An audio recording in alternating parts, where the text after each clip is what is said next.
Hello दोस्तों, स्वागत है आपका। दोस्तों, आज की इस वीडियो में हम बात करने वाले हैं ओवरऑल मार्केट के बारे में।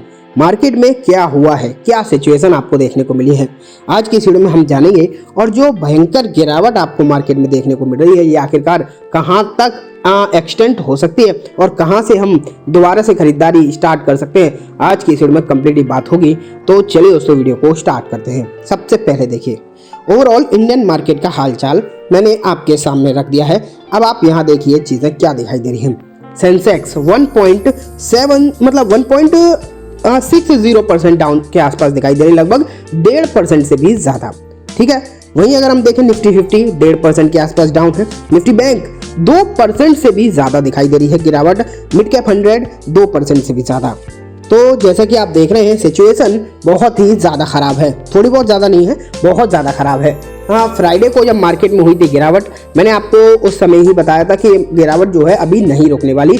अभी ये गिरावट आपको और ज़्यादा बढ़ती हुई दिखाई दे सकती है और एग्जैक्टली वही आपको दिखाई दे रहा है। सुबह के टाइम पर हालांकि आपको तेज़ी भी देखने को मिली थी, लेकिन वो तेज़ी किसी काम की नहीं रही और कुछ भी काम नहीं आई वो तेज़ी। और वहाँ से अगर आप देखें तो मार्केट बहुत ही बुरी तरीके से गिरता हुआ नजर आया है।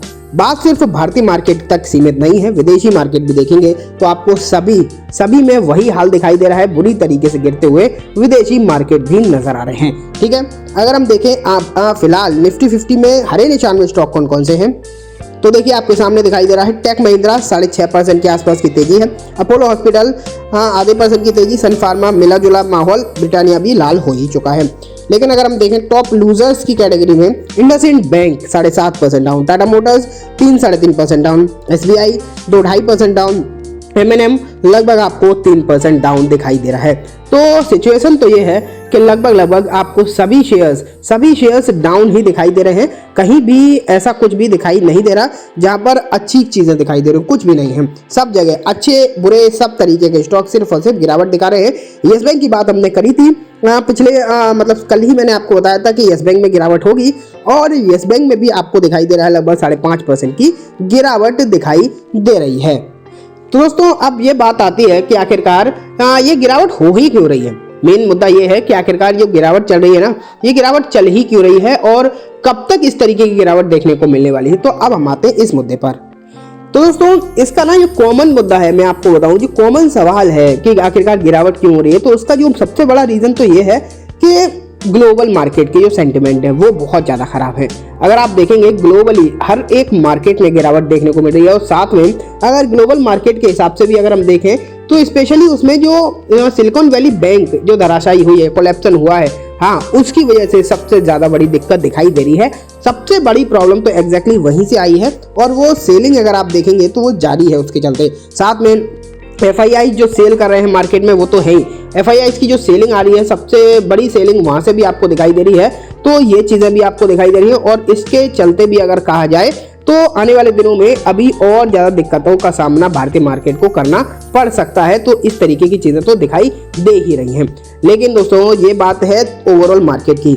लेकिन कुछ पर्टिकुलर शेयर्स हैं जो अपने अपने रीजन की वजह से गिर रहे हैं। जैसे कि येस बैंक का रीजन हम सबको पता है, उसका आज लॉक इन पीरियड ओपन हो गया और लॉक इन पीरियड ओपन हो गया तो अच्छी खासी सप्लाई आ चुकी है ऊपरी स्तर से। लगभग 2 करोड़ के आसपास शेयर्स तो लग ही गए हैं बिकवाली की तरफ। तो उसके मतलब ये भी एक बहुत बड़ा रीजन दिखाई दे रहा है जिसके चलते येस बैंक में गिरावट है।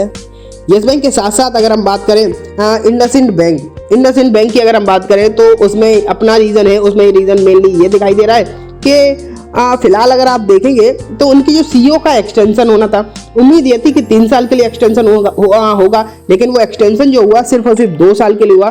तो वहां पर इसलिए नेगेटिविटी हो गई। टेक महिंद्रा में इसलिए तेजी है कि इन्फोसिस का जो प्रेसिडेंट है वो छोड़कर टेक महिंद्रा में आ गए।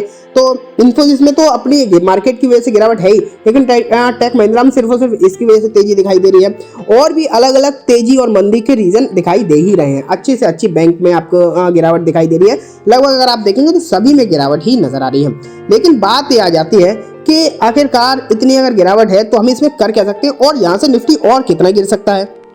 अब देखिए आपके सामने मैंने रखा है निफ्टी 50 का चार्ट। अब बात यह आ जाती है कि मैंने आपको पिछले ट्रेडिंग सेशन में ही बताया था कि निफ्टी यहाँ से वीक हो गया है। मूविंग एवरेजेस के हवाले से मैंने आपको चीज़ें बताई थी कि निफ्टी यहाँ से काफ़ी ज़्यादा वीक हो गया। अब ये तो आपके सामने चार्ट है सिर्फ 20 डेज मूविंग एवरेज का है, लेकिन अगर हम 200 दिन के मूविंग एवरेज का चार्ट देखें तो मैंने आपको क्या बोला था कि ये वाली जब कैंडल बनी थी तो मैंने आपको दिखाया था ना कि इसके नीचे बन गई है। अगर नेक्स्ट कैंडल इसके ऊपर बनी तब तो मामला ठीक हो जाएगा, लेकिन अगली कैंडल भी अगर इससे नीचे बन गई तो दिक्कत और ज़्यादा बढ़ती हुई दिखाई दे सकती है।